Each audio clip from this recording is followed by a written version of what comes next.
என் குடும்பத்தை அர்ப்பணிச்சுட்டு எதையெல்லாம் இழக்கூடாதோ அதையெல்லாம் இழந்திருக்கேன். அது இழப்பல்ல, என்னோட இழப்பல்ல, அது அவங்க கொடுத்த இழப்பு. அது இழந்ததுனால தான் இங்கே கொண்டு வர முடியும். இழந்து தான் அவங்க பெற முடியும் அப்படிங்கிற ஒரு நோக்கத்தோட தெய்வம் நடத்துகிற வழி நெறிமுறை மேலே கொண்டு வந்துருக்கோம். அதனுடைய தொடர்ச்சி தான் இதெல்லாம் நடந்துருக்கு. இதுக்கு இந்த ட்ரிப்பு இதை கொஞ்சம் நல்ல விதமாக கொண்டு போகணும் அப்படிங்கிறதுக்காக அம்மா மகாலட்சுமி அவங்க இயக்குனர் விவசாய சங்க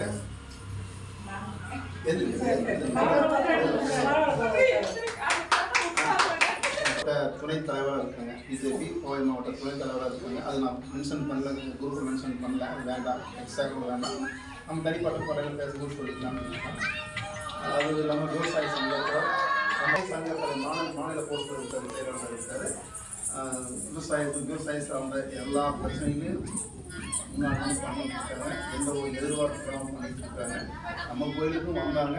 இதுவும் நம்மளுக்கு எனக்கு ஒரு கொடுப்பினை, நம்ம அவங்களுக்கு ஒரு கொடுப்பினையாக வர வச்சுருக்காங்க. அப்படின்னு அடிப்படையில் அவங்களும் நம்ம கோயில் வந்து பார்த்துட்டு பண்ணுவோம், நல்லா பண்ணணும் அப்படிங்கிறதுக்காக நமக்கு சப்போர்ட்டாக நாங்கள் வர்றோம். நாங்கள் எல்லாம் பண்ணலாம் அப்படின்னு சொல்லியிருக்காங்க. அடுத்தடுத்து அவங்களும் அவங்க மூலமாக இதை பண்ணணுங்கிறதுக்காக நான் அவங்களுக்கு அந்த ஒரு ஏற்பாடாக பண்ணி சொல்லியிருக்கேன்.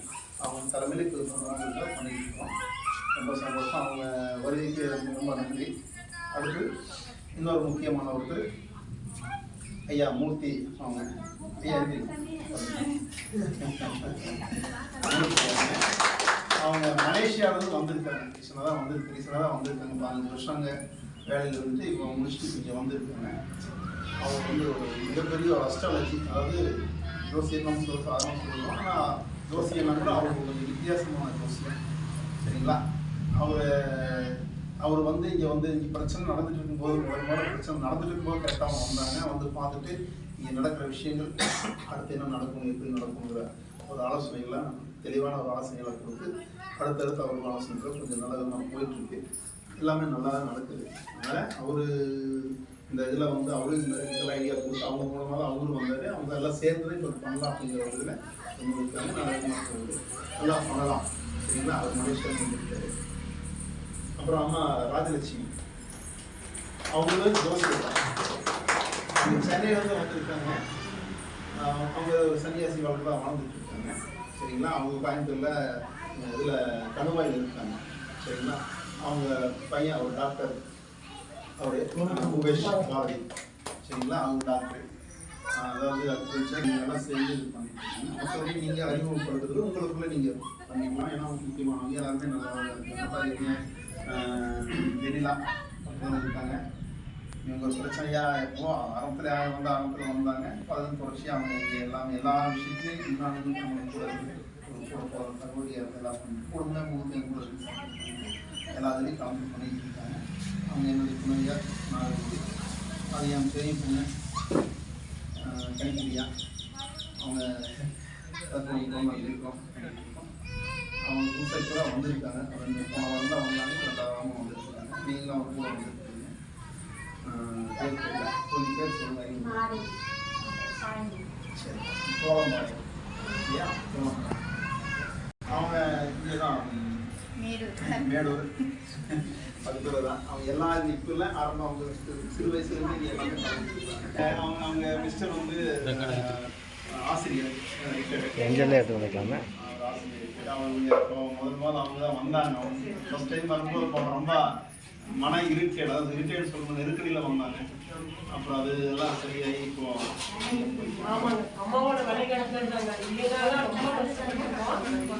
ஒவ்வொருத்தர் அப்படிதான் இவங்களும் அப்படி தான் வந்தாங்க. இப்போ அவங்க நல்லா இருக்காங்க. என்னுடைய ஜூனியர் கிளாஸ் மட்டும் அதாவது இந்த தொட்டதாஸ் ஊர் கவுடர் ஃபேமிலி இவங்க. ஆமாம், இவங்க நம்ம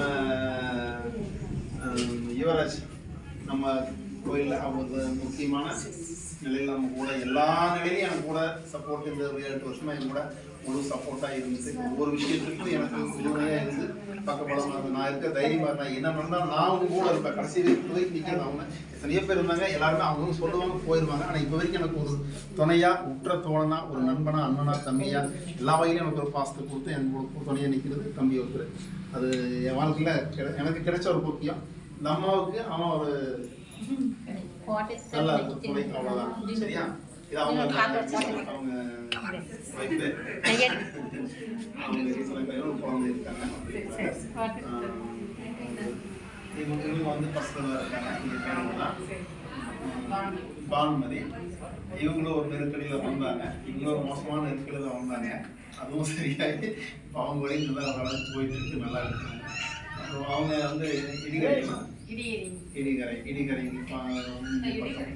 இடிகரையிலேருந்து வந்து ஒவ்வொருத்தரும் ஒவ்வொரு விதமான நிலைகளில் அவங்களுடைய நிலை வந்துச்சு. அவங்க பரிசீலி வரவங்க அவங்க ஒரு இதில் வந்து இருக்கிறாங்க.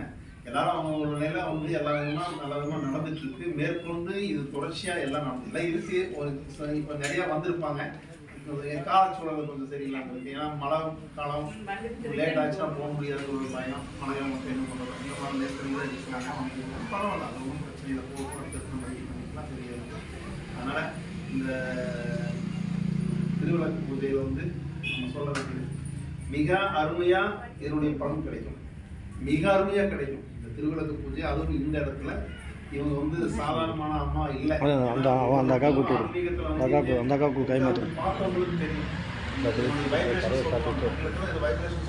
ஆன்மீகத்தில் நம்ம சொல்ற வந்து உணர்வுகள், நம்ம உணர்வுகள் உள்ளபூர்வமாக வேலை செய்யும். உள்ளபூர்வமாக வேலை செய்யும்போது அந்த இடத்துல எந்த ஒரு கெட்ட சக்தி எந்த நிலையில அணுக வாய்ப்பு இல்லை, அணுகாது. அது மூலமாக உடம்புல நல்ல விதமான மாற்றங்களும் மனங்களில் நல்ல விதமான எழுச்சியும் வடிகாலாக இருந்து வாழ்க்கை முழுக்க அது பயன் இருக்கிறதா வழிகாட்டி கொடுப்பாங்க. அது எந்த மாற்றம் யாருக்கு அது எந்த ஒரு சந்தேகமே இருக்க முடியல. நான் உணர்ந்து நான் தெரியும், கூட இருக்கவங்களுக்கு எனக்கு தெரிஞ்சவங்களுக்கு தெரியும். நான் இந்த இடத்துக்கு எனக்கு எந்த ஒரு சம்பவம் இருக்குதாங்கிறதுக்கு ஒரு கேள்வி நான் வச்சா அதுக்கு பதில் இல்லை. நான் வேற, இந்த இடத்துடைய கலகத்தாக்கள் வேற, இந்த இடத்துடைய மூலநிலைகள் எல்லாமே வெவ்வேறு. ஆனால் அந்த இடத்துல என்ன ஆகணும், இந்த வச்சு இந்த அளவுக்கு பண்ணிட்டு இருக்கிறதுங்கிறது அதை நான் தெரிஞ்சுக்கிட்டதுக்கு பின்னாடி தான் நான் இதில் முழுமையாக இறங்கி இவ்வளோ தூரம் பண்ண வேண்டியது இருக்குது. பண்ணிட்டு இருக்கேன், பண்ணுவேன். அவ்வளோதான். என் உயிரில் வரைக்கும் நான் பண்ணுவோம். அது எந்த மாற்றம் இல்லை. மேலே மேலே பண்ண பிரச்சனை. அது கூட இடையர்கள் எவ்வளோ கஷ்டம் தான் நான் இறங்கி பண்ணுவேன். என் உயிரில் வரைக்கும் அது பண்ணுவேன். உயிரே போனாலும் அதுக்காக நான் போட்டு புரிஞ்சு நான் பண்ணிட்டு இருக்கேன், பண்ணுவேன். ஸோ அதனால் நம்பிக்கையோடு வந்தீங்கன்னா அந்த நம்பிக்கை காப்பாற்றப்படும்.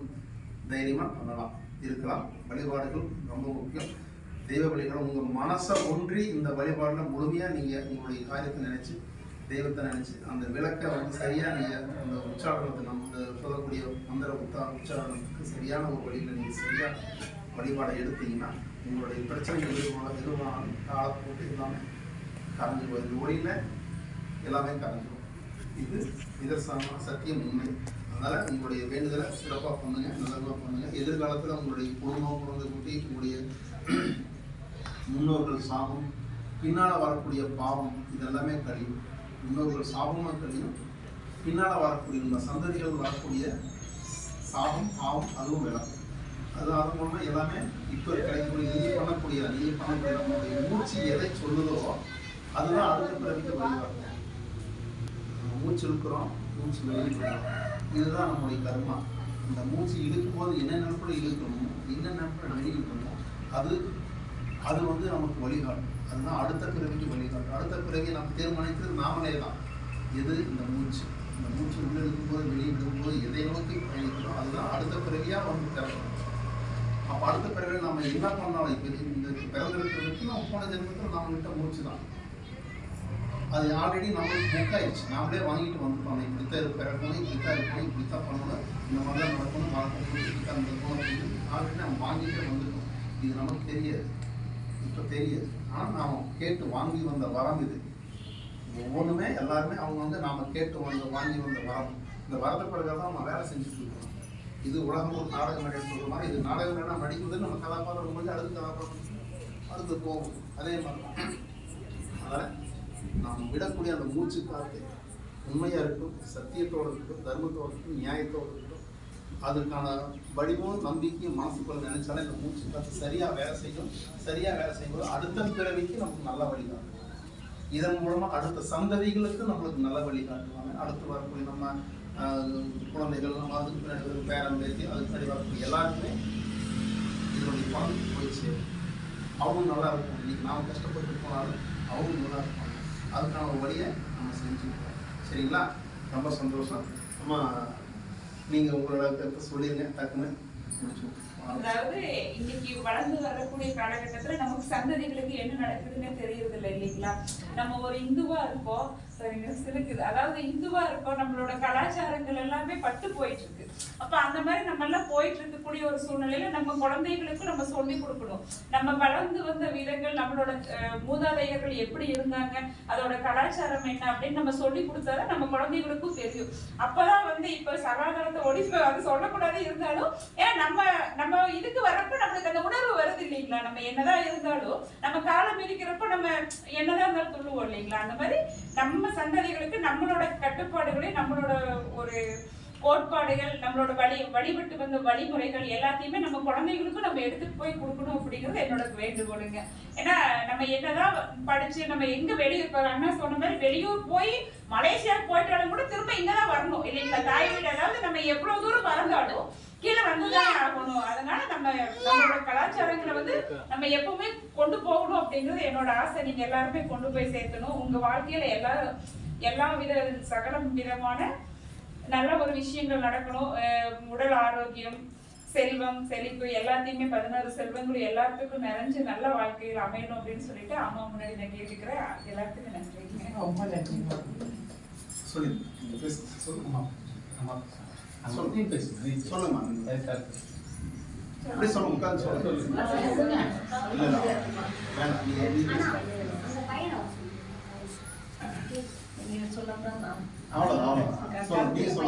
எல்லாருமே நம்ம வெள்ளிக்கிழமை பூஜை பண்றோம்னா அந்த வெள்ளிக்கிழமையில வந்து 2 கருத்து இருக்குது. உங்களுடைய ஆடை ஆபரணங்கள், செல்வ செழிப்பு, சேமம், குடும்பம், பாக்கியம் எல்லாமே ஒரு ஆண்டவன் கொடுத்துருவாரு. அதே மாதிரி உங்களுடைய கஷ்டங்கள் நஷ்டங்கள் எல்லாத்தையும் நீங்கள் எரிக்கணும். உங்களுடைய கணவர், உங்களுடைய பேர், உங்கள் கூட்டாளி, உங்கள் துணை அப்படின்றாங்களோ அவங்களுடைய கஷ்டம் எரிக்கிறதுக்கான ஒரு வாய்ப்பு தான் இந்த வெள்ளிக்கிழமை. இந்த வெள்ளிக்கிழமை போய்ட்டு 2 வேலை செய்யணும் நம்மளால். அதாவது நம்ம வளமான வாழ்க்கையும் உருவாக்கிக்கலாம். நோய், இந்த மாதிரி கெட்ட ஐயா சொன்ன மாதிரி சாபங்கள், இந்த மாதிரி பிரச்சனைகள், இடர்பாடுகள், துன்பங்கள், இது எல்லாத்தையும் சிக்கல்கள் எல்லாம் எரிக்க முடியுங்கனால அதை எரிக்கிறதுக்கான ஆயுதம் தான் திருவிளக்குங்கிறது. சரி, இந்த தீபத்தில் வந்து உங்களுடைய கஷ்டத்தை எல்லாம் எரிச்சிக்கலாம். அதே மாதிரி இந்த வழிபாடு முறையினால அம்மாவோட லட்சுமியோட கலாச்சாரம் உங்களுக்கு கண்டிப்பாக வரும் அப்படிங்கிறதும். ஸோ உங்களுக்கு உரித்தானது. இப்போ மற்றவங்களுக்கு வந்து கம்மியாக கொடுப்பாங்க, பெண்களுக்கு வந்து அந்த அம்மா அள்ளி கொடுத்து 1000 மடங்கு 1,00,000 மடங்கு கொடுத்துருக்காங்க. வரப்பிரசாதம் அந்த வெள்ளிக்கிழமை பூஜை, திருவிளக்கு பூஜைங்கிறது. இதே ஆண்களுக்கு கிடைக்காது. ஸோ ஆண்களுக்கு இது 100க்கு 100 கிடைக்கிற வாய்ப்பே கிடையாது. அவங்க உழைக்கக்கூடியவங்க தான் வீரர்கள் தான். உயிரே போனாலும் அவங்களுக்கு எதுவும் கிடைக்காது. ஆனால் பெண்களுக்கு அவங்க சார்ந்தவங்களுக்கு வளமான வாழ்க்கையை நீங்கள் உருவாக்க முடியும், சௌபாகியத்தையும் நீங்கள் பெற முடியும். அதே மாதிரி உங்கள் சார்ந்தவங்களுடைய இடர்பாடுகளை அழிப்பதற்காக இந்த திருவிளக்கு பூஜை இருக்குது. இதில் மகாலட்சுமி உட்கார்ந்துருப்பாங்க. ஸோ மனப்பூர்வமாக இதில் நீங்கள் உங்களுடைய சிந்தனைகளை வச்சு மந்திரங்களை விசாரணை பண்ணும்போது உங்களுக்கு எல்லா வளங்களும் தேடி வரும், கஷ்டங்களை அவங்க ஏற்றுக்குவாங்க. ஸோ இதை நீங்கள் கண்ணுக்கு வருஷமாக பண்ணீங்கன்னா அது இந்த கன்னிகாவுடைய பலன்கள் வந்து பல கோடி மடங்கு வரும். ஸோ இதனுடைய வீச்சு அப்படிங்கிறது இப்போ மலேசியா வரையில் போயிட்டாங்க. இப்போ பல நாடுகள்லேருந்து இது பார்த்துட்டு இருக்கிறாங்க. யூடியூப் மூலியமாகவோ 10 பேர் வர போகிறாங்க. இப்போ அன்றைக்கி கூட 20 பேர் வந்து போயிருக்காங்க, மறுபடியும் நிறைய பேர் வர போகிறாங்க. ஸோ இந்த தலத்தினுடைய வளர்ச்சி, அந்த தெய்வத்தினுடைய அருள், அப்போ பார்த்தீங்கன்னா வேலும் மயிலும் வந்து முருகனுடைய தலமாக மாறிடுது. ஸோ அதே மாதிரி பார்த்தீங்கன்னா ஜீவாத்மா இருக்கக்கூடிய ஒரு தலத்தில் வந்து பலங்களுடைய அந்த வழிபாடுகளுடைய மடங்கு அதிகமாக இருக்கும். சாதாரண கோயிலுக்கு போனீங்கன்னா உங்களுக்கு ஒரு 100 ரூபா கிடைக்குன்னா இங்கே வந்தீங்கன்னா 1,00,000 ரூபா கிடைக்கும். அது இந்த ஜீவா சமாதி முடியாது.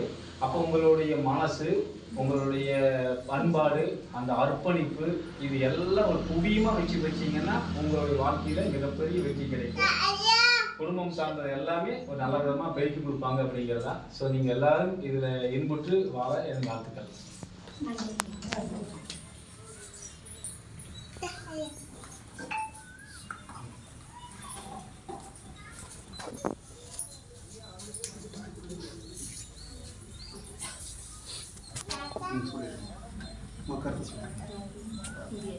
விவசாய சங்கத்தில் வந்து நான் 40 வருஷமாக சோசியல் சர்வீஸ் தான் பண்ணிகிட்டு இருக்கேன். இந்த ஏரியாவில் இருக்கிறது தெரியும். இந்த விவசாய சங்கமான ஜூலை எங்கேயான போயிருக்க எல்லாம் கூட்டிகிட்டு போவேன் பஸ்ஸில் பாதி இதில். அது அங்கே வேணுகோபாலோடு சேர்ந்து கூப்பிட்டு போவேன். வேறு சங்கத்துலேருந்து நான் கூப்பிட்டு போனேன். அங்கே இருக்கிறது இப்போ சிலருக்கு தெரியும். அந்த மாதிரி நான் போயிட்டு வந்துட்டுருக்கோம். 4 பேர் நல்லது பண்ணோன்னு நான் பண்ணிகிட்ருக்கேங்க. இப்போ நானும் இந்த கோயில் வந்து ஒரு இங்கே பக்கத்தில் ஒரு அபிராமின்னு ஒரு பொண்ணு, இந்த பொண்ணு இன்னும் நான் பார்த்ததில்லை. இது எப்படி இருக்கு? அந்த பொண்ணு சொல்லி இங்கே வந்தேன். இந்த பொண்ணு சொல்லி தான் நான் வந்தேன். ஆனால் இந்த பொண்ணு இன்னைக்கு தான் அது எப்படி, அதாவது யார் எப்படி அறிமுகப்படுத்துறீங்க? எப்ப அறிமுகப்படுத்துறீங்க? அந்த கடவுளோட சித்தம். ஃபோனில் பேசிட்டு இந்த பொண்ணு தான் எனக்கு இந்த கோயில் அனுப்பிச்சு விட்டுது. சரி வந்தேன். சரி நமக்கும் நல்லது நடந்தது. அப்புறம் அதே சமயம் நமக்கு இந்த கோயில் வளர்ந்ததுக்காக நான் அது முன்னே எடுத்திருக்கேன். கண்டிப்பாக அந்த ஆசாவோட இதில் தயவில் வெற்றி அடைவோம். உங்களோட நம்பிக்கை, பிரார்த்தனைகள் உங்களோட எல்லாமே பிரார்த்தனை எல்லாமே இருந்து இங்க நம்ம வந்து ஜெயிக்கணும். எந்த எல்லை நம்ம போனாலும் வாழ்க்கையில ஜெயிக்கணுங்கிற எண்ணத்துல இருக்கு. இதுவும் ஜெயிக்கணும். இந்த கோயில் வந்து அது காப்பாற்ற எந்த எல்லைக்கு வேணாலும் போய் நான் காப்பாற்றுன்ற எண்ணத்தில் நான் இங்கே வந்துருக்கேன் வீட்டில். எனக்கு இந்த இடத்த காப்பாற்றினா கோயில் 4 பேர் வரணும், 4 பேர் நல்லது நடக்கும். அதுக்காக நம்ம எல்லாமே பண்ணலான்ட்டு பண்ணிட்டு இருக்கோம்.